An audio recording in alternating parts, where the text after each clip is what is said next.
Tere ka minu poolt, aitäh Pärja tutvustuse eest ja mina räägin teile eesti.ee ettevõtja vaatest, kus on siis ettevõtjatele nähtavad erinevad teenused, mis on üle erinevate asutuste siis kokku koondatud. Mina olen siis digivärava valdkonna juht, aga minul on terve tiim selles mõttes koos lisaks veel Riigi Infosüsteemi Ameti personaalriigi osakond. Meiega koos on olnud väga palju ettevõtjaid, nii neid, kes on andnud meile sisendit ettevõtja teenuste loomiseks kui ka partnereid, kellega koos me oleme need teenused loonud ja niimoodi ühistöö tulemuseni on see jõudnud. Aga miks me selles mõttes oleme seda teinud, on siis see, et see pilt iseloomustab siin väga hästi, et ettevõtjatel oleks paljust info hulgast võimalik siis võimalikult lihtsalt kõik info üles leida ja tegelikult hoiaksid väga palju aega kokku. Ja see ajamaht kõikide Eesti ettevõtjate kohta kokku tegelikult ulatub kümnetesse miljonitesse eurodesse, kui me selle kalkulatsiooni teeme. Täna on ettevõtjatele 36 erinevat iseteeninduskeskkonna, kus siis pakutakse avaliku sektori teenuseid. Neid teenuseid kokku iseenesest on 710, lisaks veel kohalike omavalitsuste teenuseid, millest ma siin ka räägin, et terve hulk. Ja selleks, et ettevõtjatele see vaade siis lihtsam on ja kui te olete ise ettevõtjad, siis ma kindlasti julgustan logima siis sisse eesti.ee portaali ja minna vaadata. Esilehel juba on päris palju informatsiooni, kuhu võiks klikata ja milliseid teenuseid uurima minna. Aga ja üks oluline info on siis see, et kui sa lähed Eesti-eesse ettevõtjana, siis seal on ka kodanike elusündmusteenuste info, aga osa infot on siis selline, mida sa näed juba nii-öelda sisse logimata vaatest, aga väga palju sellist personaalset ja olulist informatsiooni on seal, kui logida keskkonda sisse. Minul on endal väga palju selliseid lemmikteemasid koos ettevõtjatega välja kujunenud ja üheks nendeks on kindlasti tähtajalised kohustused, mis on ettevõtjate poolt hinnatud üheks kõige olulisemaks nii-öelda teenuste grupiks üldse. Ja teine üks minu lemmikteemasid on siis volituste haldamine, mis siin samas täna laval juba tutvustatud sai. Aga tähtajalised kohustused on siis ilusti nähtavad kõikidele ettevõtjatele eesti.ee-s. Seal kõigepealt kuvatakse siis sellist üldinfot, et mis kohustused üldse ettevõtjal on. Erinevates aspektides on siis need pisikesed sellised infod ära kategoriseeritud ja ettevõtjatele kenasti näha. Samuti selles mõttes on oluline kõik siis nii-öelda need erinevates kategooriates kohustuste tüübid. Kohustuste endi lehele selles mõttes me siin järk-järgult püüame kokku tuua erinevad kohustused, mis siis ettevõtja riigi ees on ja välja ilusti nii-öelda tuua ka see, et kui mõni kohustus on kogemata jäänud täitmata ja on veel vaja ära täita. Ja täiendavalt oleme siis kokku kogunud kõik sellise olulise lisateabe, mis on ettevõtjate jaoks siis väga-väga oluline teada, et ühest kohast oleks kõik hallatav ja kergesti ligipääsetav. Sellesse teenusesse me siin järjest liidastame erinevaid asutusi ja ka täiendame seda teenust. Nii et kõik meie teenused, mis meil täna oleme laivi pannud, nii tähtajalised kohustused kui kõik muud järgmised, millest ma räägin, on siis sellised esimesed versioonid. Ja tasub minna mõne aja pärast uuesti uudistama sinna Eesti-eesse, sellepärast et need versioonid täienevad ja peatselt on jälle uut infot. Väga oluline teema ettevõtjatele, kui nad tahavad oma äri arendada, milliseid erinevaid rahastusvõimalusi avalik sektor nendele äri arendamise toetamiseks pakub. Ja ettevõtte rahastamise vaates oleme me siis kokku toonud ettevõtjatele sellise olulise info, et millised on olulised kontaktid, kes üldse Eestis pakuvad erinevaid toetusi ja muid rahastamisvõimalusi siis ettevõtjatele. Seejuures toonud siis kokku ka ülevaate kõikidest nendest täna nii-öelda pakutavatest meetmetest. Siit on võimalik siis välja filtreerida informatsiooni vastavalt ettevõtte enda huvile, näiteks mõned erinevad siis kategooriad, valida siis selles mõttes finantseerimise tüüpi, ka seda, milline asutus võiks nii-öelda pakkuda teile sobivat ja huvitavat nii-öelda meedet. Vaadata ka selles mõttes erinevate staatustega toetusvõimalusi, et millised on praegu avatud, millised on avanemisel, tegelikult ka need meetmed, mis on kohe varsti alles avatavad, tulevad kenasti siia ülevaatesse välja või siis otsida erineva märksõna kaudu. Ja täiendavalt oleme siis lisanud ka sellist rahastusvõimaluste lisateavet, et mis võiks olla ettevõtjate jaoks oluline ja vajalik erinevate siis nii-öelda nende meetmete, toetuste, võimaluste vaates.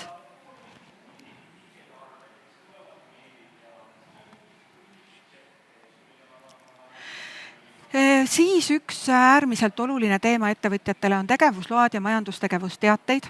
Neid on Eestis siis väga palju ja ettevõtjad varasemalt kurtsid, et seda, milline luba nendel kehtib, milline teade on nendele väljastatud, et nad hoiavad seda kuskil märkmiku taga mingisugusel viimasel leheküljel. See viga on tänaseks kenasti parandatud. Ja tegevuslubade teenuses on siis ilusti näha, mis asi see majandustegevusteade või tegevusluba üldse on, kellele, millistes valdkondades on neid vaja, saab otsida selles lahenduses siis erinevaid tegevuslubasid ja me näitame ka ülevaadet konkreetse siis ettevõtte kehtivatest tegevuslubadest ja teadetest.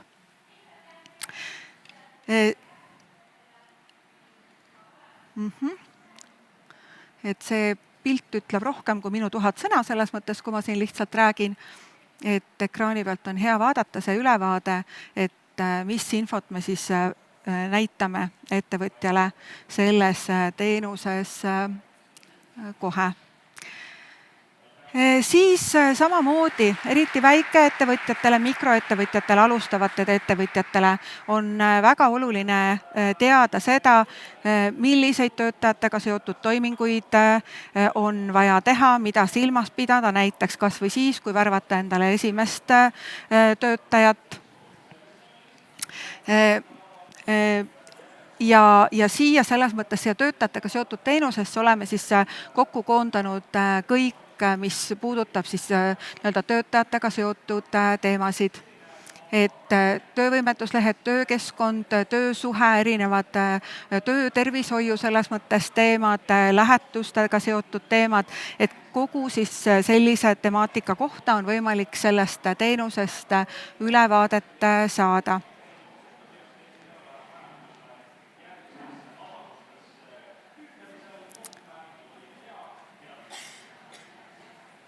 Nii palju veel ütlen selles mõttes siin lisaks, kui see teenus ennast siin minu selja taga tutvustab, et teenused on hästi nii-öelda erinevad, et mõnes teenuses on rohkem infot, mõnes teenuses me kogume kokku rohkem andmeid, et täpselt vastavalt siis sellele, kuidas ettevõtjad on meile andnud seda tagasisidet, et millest nad tegelikult puudust tunnevad, kui nad täna nendes erinevates iseteeninduskeskkondades neid erinevaid teenuseid on kasutanud.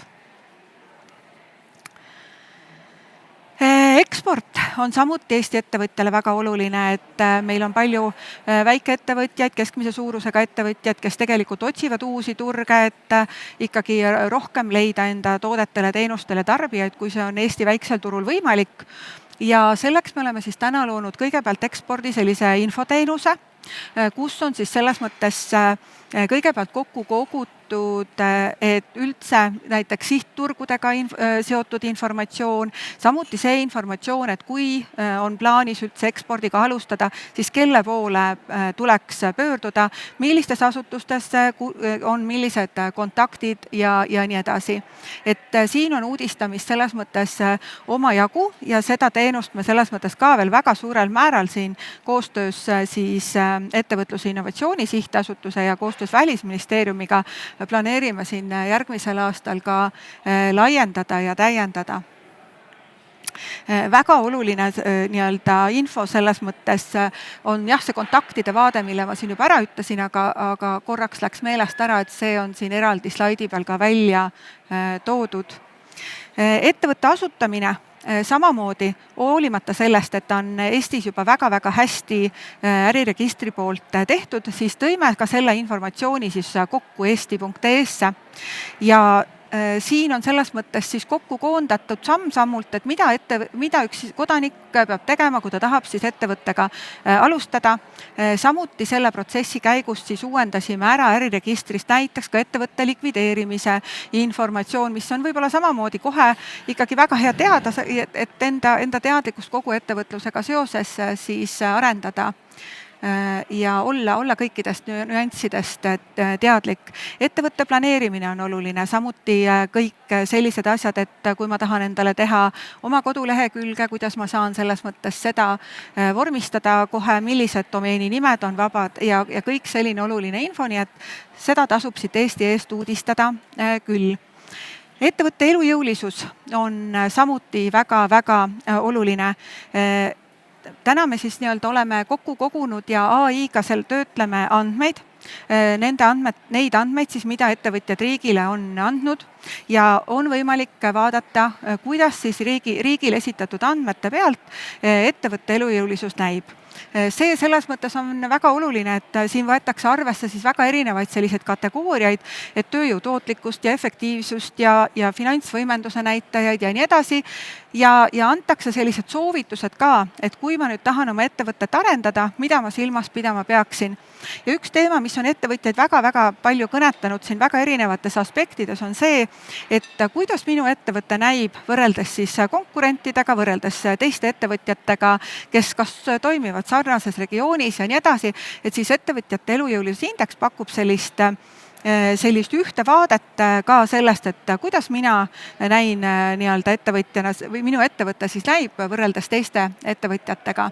Et äärmiselt oluline sissevaade. Oluline võib-olla selle teenuse puhul on ka ära märkida see, et need andmed on ainult ettevõtjale endale kasutamiseks, ta näeb neid eesti.ee-s, et need ei ole mingiteks muudeks otsusteks, nendesse tuleb suhtuda reserveeritult ja vaadata siis päriselt ikkagi oma pea ja mõistusega sisse, et miks need andmed sellised on, et ükski riigiametnik ega muu inimene selles mõttes peale ettevõtja enda seda vaadet ei näe, et see on ettevõtjale ettevõtte arendamiseks loodud tööriist.